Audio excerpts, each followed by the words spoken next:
আমাদের খুলনার হজরত বাংলাদেশের একজন বড় বুজুর্গ হজরত মৌলানা মুফতি নুরুল আমিন সাহেব, করাচি হজরত কুতবে আলম আরিফ বিল্লাহ হজরত মৌলানা শাহ হাকিম মোহাম্মদ আখতার রহমতুল্লাহ আলাই, ওনার খলিফা। হজরত বলছেন প্রত্যেকটা মুসলমানের উচিত কমপক্ষে নিজ নিজ মহল্লার ইমাম মুয়াজ্জিন যারা সত্যিকার তাকওয়ার সাথে আল্লাহর ঘরের খেদমত করে, নিঃসন্দেহে তারা আল্লাহওয়ালা।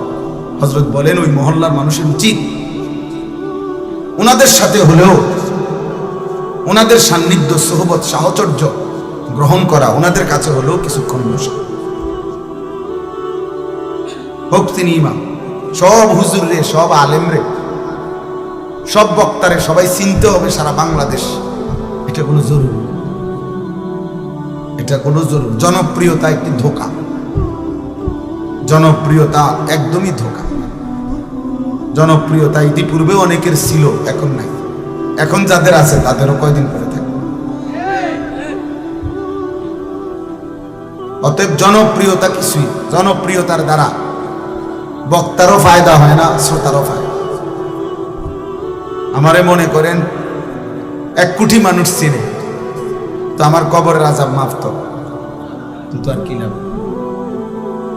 তা আমার জনপ্রিয়তা দিয়ে কি আমার সবাই চিনছে তো বুঝলাম। তারপরে 10 কোটি মানুষ চিনলে আমার কবরের আযাব মাফ, তো তোর লাভ হলো কি? তা আমি আর এই জনপ্রিয়তা দিয়ে কি করবো? ঘাস কাটবো? আবার দেখেন আমারে চিনে, মনে করেন 1 কোটি মানুষ আমারে চিনে, এতে আমনের কি লাভ?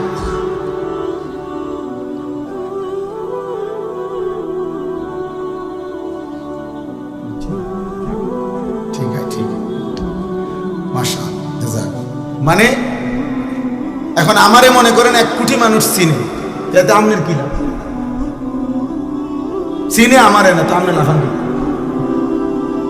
বুঝেন নাই কথা?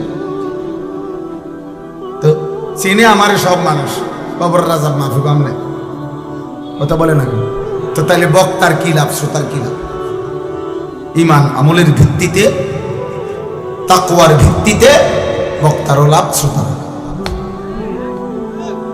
সেজদা দিলে আমারও লাভ, আপনাদেরও লাভ। গুনাহ থেকে বাঁচলে আমারও লাভ, আপনাদেরও লাভ। আল্লাহ তাআলার গোলামি হুকুমের উপরে থাকলে আমারও লাভ, আপনাদের।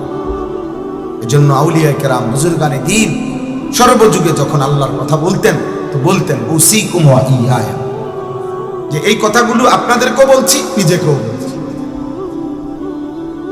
এই দ্বীন, এই শরীয়ত, এই ইসলাম, এই কোরআন, এই সুন্নাহ, নবীজির তরিকা সব আমার জন্য, আপনাদের জন্য নাকি? আমাদের সবার জন্য না?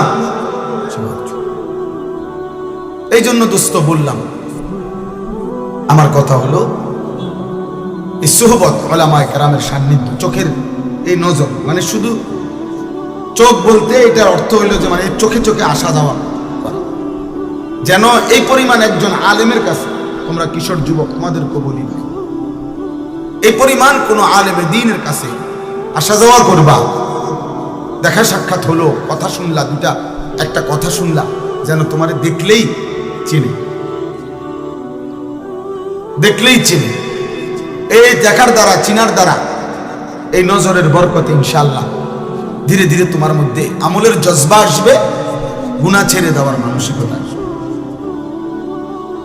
হঠাৎ সবার সাথে শূন্য চলে গেলে আর কোনোদিন কোনো আলেম, ইমাম, দিনদার কারোর সাথে কোনো সম্পর্ক নাই, আবার ওই গুনার পরিবেশ, আবার এই বন্ধুদের আড্ডা, মোবাইলের আড্ডায়, তা আবার এলোমেলো হয়ে যায়।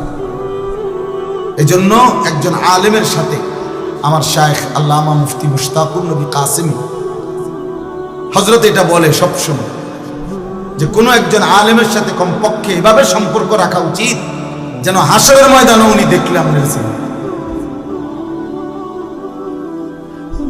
এই পরিমাণ আসা যাওয়া করছে যেন লক্ষ মানুষের সামনে ভিড়ে থাকলেও এই যে আমার পরিচিত, আমার মহব্বতের